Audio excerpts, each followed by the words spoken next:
नमस्कार मध्य प्रदेश के बेरोजगारों, स्वागत है आपका एक बार फिर से हमारे यूट्यूब चैनल कुमार स्टूडियो 688 में। हम मध्य प्रदेश का पीएससी पढ़ रहे हैं। पीएससी का सिलेबस हमारा लेके चल रहे हैं। प्री 2023 जो है वो एग्जाम नजदीक है, लगभग आपका दिसंबर में हो जाएगा। तो उसी को हम लेकर आगे चल रहे हैं कि उसका सिलेबस हम जल्दी से जल्दी कंप्लीट करें। हम लोक नृत्य की चर्चा कर रहे हैं वीडियो में, और लोक नृत्य के बारे में हमने देखा है पिछले 2 वीडियो में कौन कौन से लोक नृत्य मध्य प्रदेश से पूछे जाते हैं, चाहे वो मालवा के हो, निमाड़ के हो, या ग्वालियर चंबल अंचल के हो, या तो आपके बुंदेलखंड के हो। आज हम बघेलखंड के लोक नृत्य जानेंगे, और साथ ही साथ जनजातियों का अगर वीडियो लंबा नहीं हुआ तो जनजाति के लोक नृत्य भी हम आज ही पढ़ लेंगे। तो देखते हैं बघेलखंड से वो कौन से लोक नृत्य बनते हैं जो मध्य प्रदेश पीएससी पूछती है। बघेलखंड के लोक नृत्य, तो पहला हम देखते हैं कि बघेलखंड में जो होता है वो बिरहा होता है।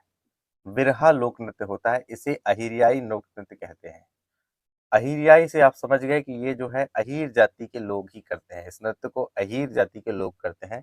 ऐसा माना जाता है कि भगवान श्री कृष्ण इनके पूर्वज थे, और उन्होंने जो वहाँ के लोग हैं या उत्तर प्रदेश के, या जहाँ पे जन्म हुआ था भगवान श्री कृष्ण का, उस स्थान में इंद्र के प्रकोप से जो बारिश हुई थी, उस बारिश को दूर करने के लिए गोवर्धन पर्वत भगवान श्री कृष्ण ने ऊपर उठाया था, और समस्त क्षेत्रवासियों का कल्याण किया था। इसके उपरांत जो है दीपावली के दूसरे दिन हम क्या मनाते हैं, अब दीपावली के दूसरे दिन हम मनाते हैं आपका गोवर्धन पूजा, और गोवर्धन पूजा से ही जो है अहिराई नृत्य चालू हो जाता है।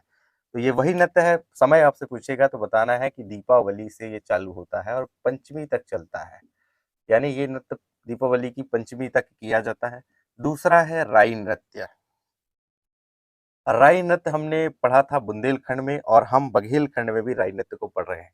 दोनों में अंतर सिर्फ इतना है कि जो बघेलखंड का राई नृत्य है, ये ढोलक में नहीं किया जाता, ये ढोल और नगाड़ों में किया जाता है। काय में किया जाता है? ढोल और नगाड़ों में। ढोल और नगाड़ों में ये नृत्य किया जाता है। लेकिन जो हमने बुंदेलखंड का राई नृत्य पढ़ा था, जो मध्य प्रदेश का हमारा एकमात्र राजकीय नृत्य है, उस राई नृत्य की विशेषता थी कि उसमें महिलाएं नृत्य करती हैं और ढोलक की ताल पे करती हैं, हारमोनियम या देसी आपके जो वाद्य यंत्र होते हैं उनमें करती हैं।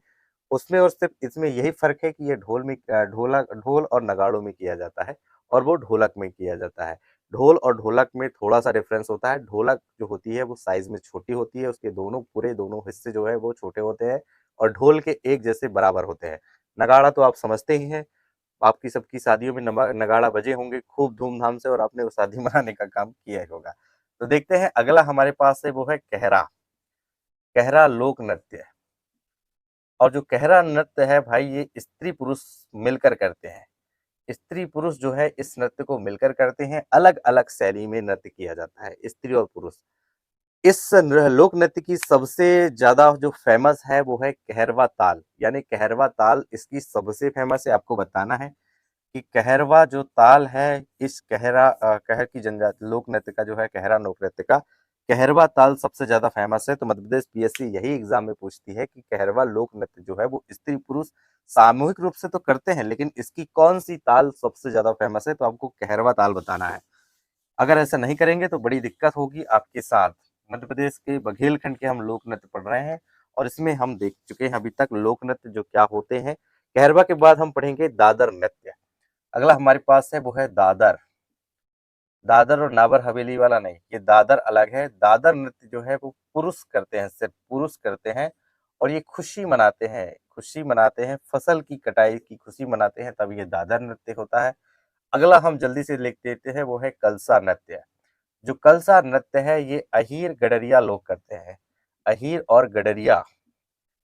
अहीर जो होते हैं वो आप समझते हैं कि जो जितने भी चाहे गाय हो, बैल हो, भैंस हो, उनको चराहट या चारा चराने के लिए वो जंगल ले जाते हैं और उनकी देखभाल करते हैं, वो अहीर लोग हैं। और गडरिया यानी जो भेड़ों को चराते हैं या भेड़ को पालने वाले लोगों को गडरिया कहा जाता है। तो वो ये कलसा नृत्य करते हैं। इनकी जो महिलाएं होती हैं वो कलश को सर में रख करके नृत्य करती है, इसलिए इस नृत्य को संज्ञा दी गई है कौन से नृत्य की? कलसा नृत्य की। यह नृत्य जो है हमारे बघेलखंड में सर्वाधिक प्रचलित में है, क्योंकि बघेलखंड में आपको अधिकांशतः अहीर जाति या यादव समाज के लोग मिलेंगे। तो यादव समाज के लोग होने के कारण इससे यहाँ की बहुत अच्छी परंपरा है लोक नृत्य करने की, और लोक नृत्य से ये जो है अपने अपने संस्कृति को जीवित रखे हुए हैं। अगला हम पढ़ेंगे केमाली।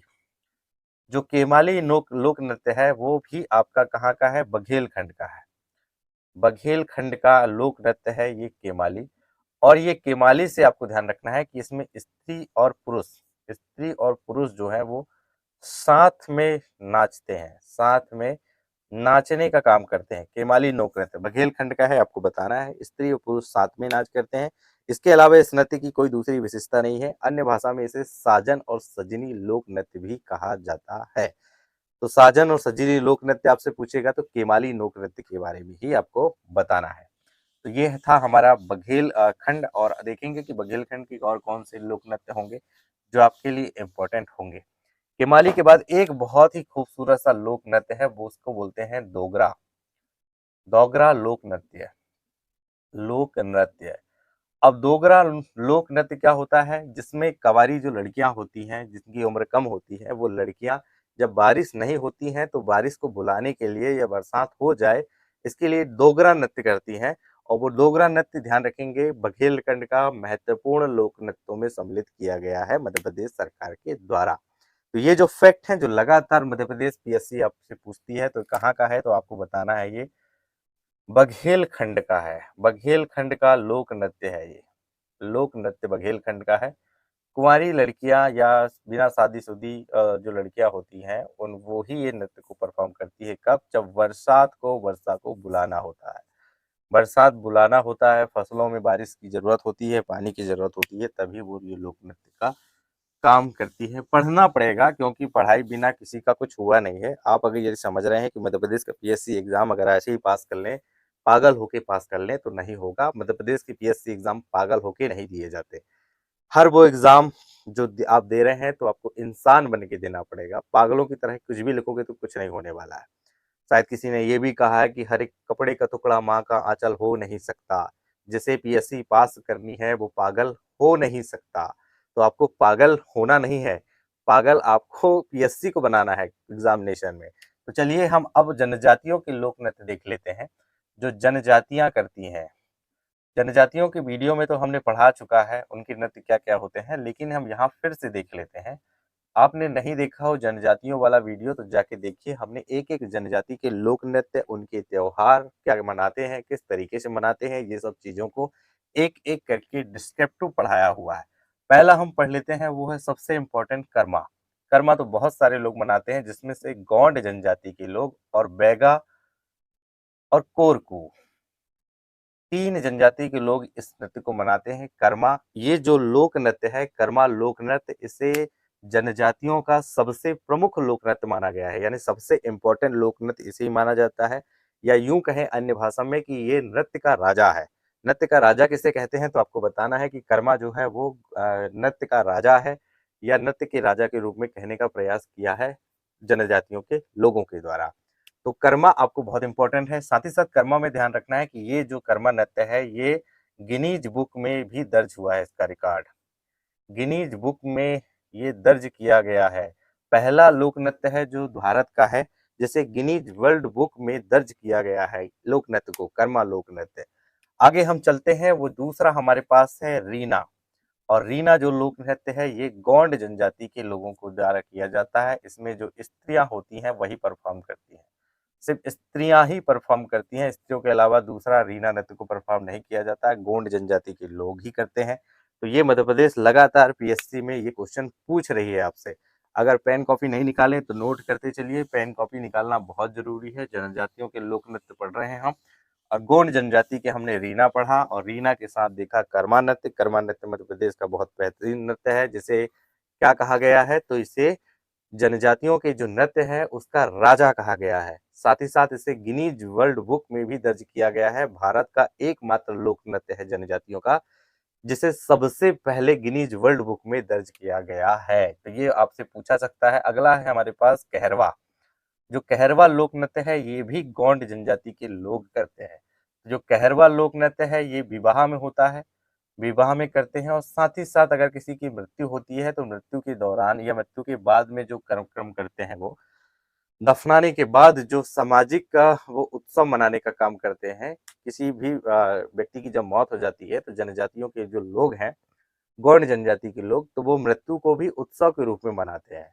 जब उनका खाना होता है समाज में जब वो खाना देते हैं, तब वो मृत्यु के समय भी ये कहरवा डांस करते हैं या नृत्य करते हैं, ये आपसे पूछा जाएगा मध्य प्रदेश के एग्जामिनेशन में। अगला हम पढ़ लेते हैं दशहरा। दशहरा हम सब मनाते हैं, ये दशहरा नृत्य है और ये जो है बैगा जनजाति के द्वारा किया जाता है दशहरा। और दशहरा विजयदशमी में किया जाता है। कब? विजयदशमी। विजयदशमी में ये नृत्य किया जाता है जब रावण को भगवान श्री राम ने बाण से मार दिया था, मर गया था वो, तब से विजयदशमी मनाई जाती है, दशहरा मनाई जाती है।